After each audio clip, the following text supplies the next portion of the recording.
On the outskirts of the national capital today, black limousines with darkened windows converged on a hotel where private security guards imposed ironclad control. The limos carried royalty, political power brokers, and industrial titans to a secret meeting that will last all weekend. It's known as the Bilderberg Group. Could their objective be world domination? I'm Jim Tucker. I've chased Bilderberg for 30 years. I'll never give up the chase. Bilderberg plan for the whole world is nothing less than world government. I'm not comfortable with that at all. Who elected these guys to run the planet? They are the elitists. They feel they should run the world for their own selfish interests. Now we can see a new world coming into view. A world in which there is the very real prospect of a new world order. Bilderberg is making great progress toward a world government, and only an educated, informed public can stop them in their tracks. In 1954, the elite of the planet met in secret at the Bilderberg Hotel in Oosterbeek, Holland. The Bilderberg Group would later admit that their mission was the formation of the EU. Once the EU was established, under the guise of trade deals, a North American Union and Asian Union would be formed.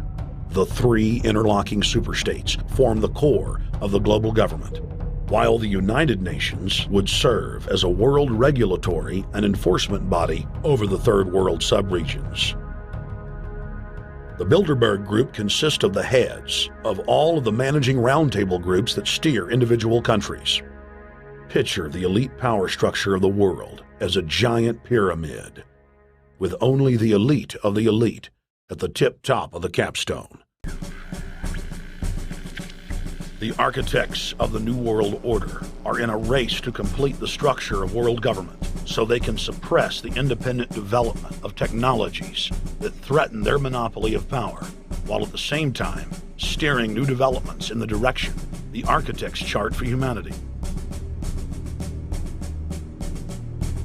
The technocrats call their governing system the final revolution because in the past, empires were enforced militarily. Now enforcement is primarily psychological and economic, and society itself is a construct of the elite who operate outside the controlled paradigm and control the civilization within, just as a child maintains the environment of a fish tank. We are like lab rats living out our entire existence, never questioning the confines of the cage or the scientists who experiment on us. New World Order engineers have hijacked human destiny.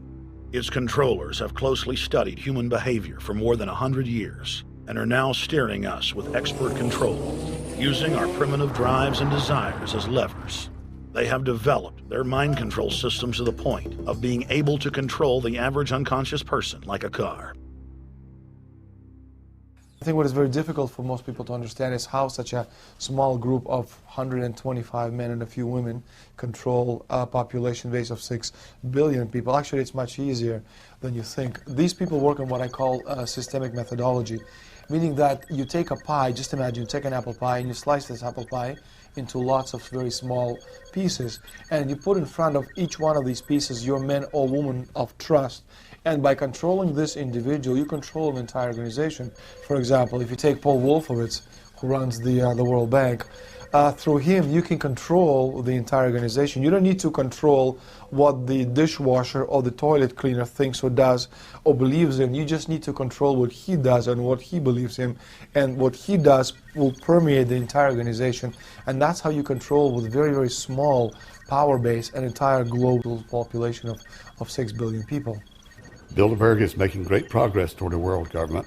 They have created a superstate in Europe called the European Union. As the unions form individually, they are simultaneously merged to form the first planetary government.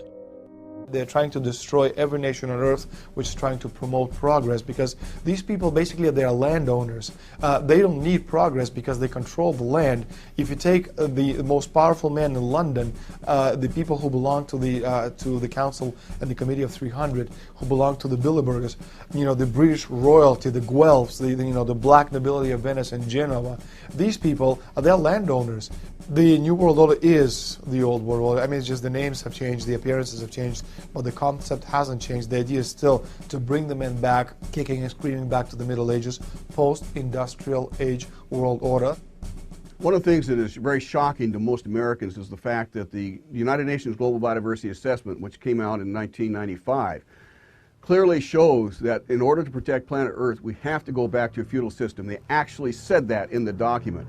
To craft a modern feudal society, the globalists are implementing a standardized North American Union ID card to track, trace, and control their serfs as they travel throughout the 3 regions of the NAU.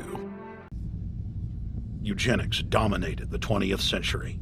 Its ruthless spirit has now metastasized into the fields of genetics, nanotech, and robotics. But that's not surprising. From their inception, all 3 disciplines have been dominated by eugenicists.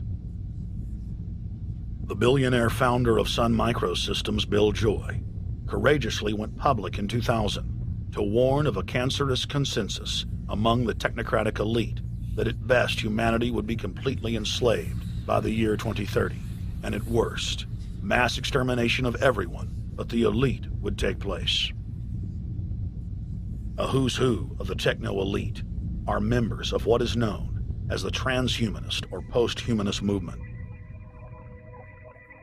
Many of its adherents see only the beneficial aspects of technology's exponential rise, like bringing sight to the blind, sound to the deaf, and longer life for all.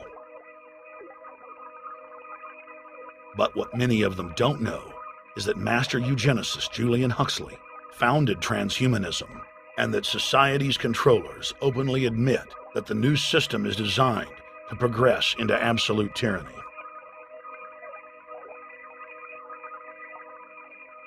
Leading transhumanist Ray Kurzweil boasts that technological advancements will allow those that can afford it to live forever, but admits that most won't be able to keep up with the new master race.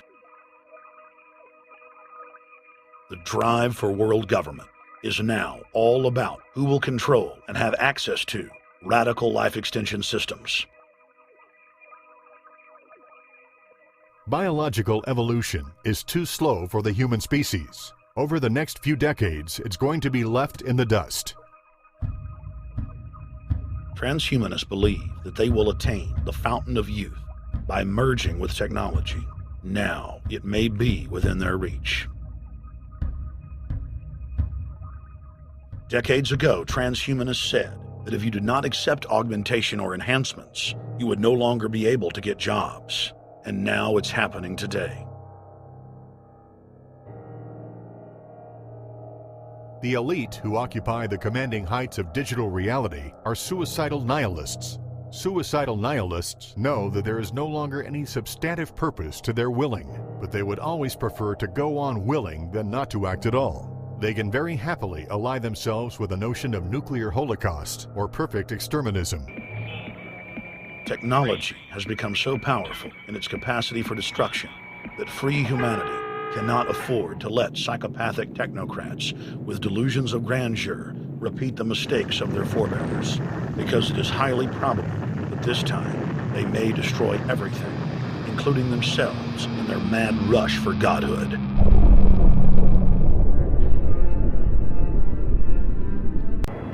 Once world government is in place, no one will be able to stop the New World Order's plans for global population reduction.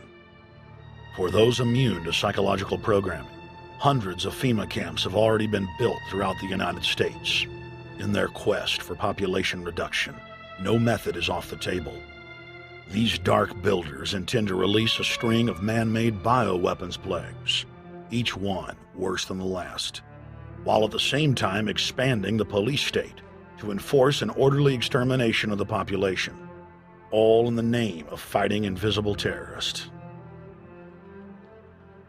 and the Georgia Guidestones stand today as a cold testament to the elite's sacred mission.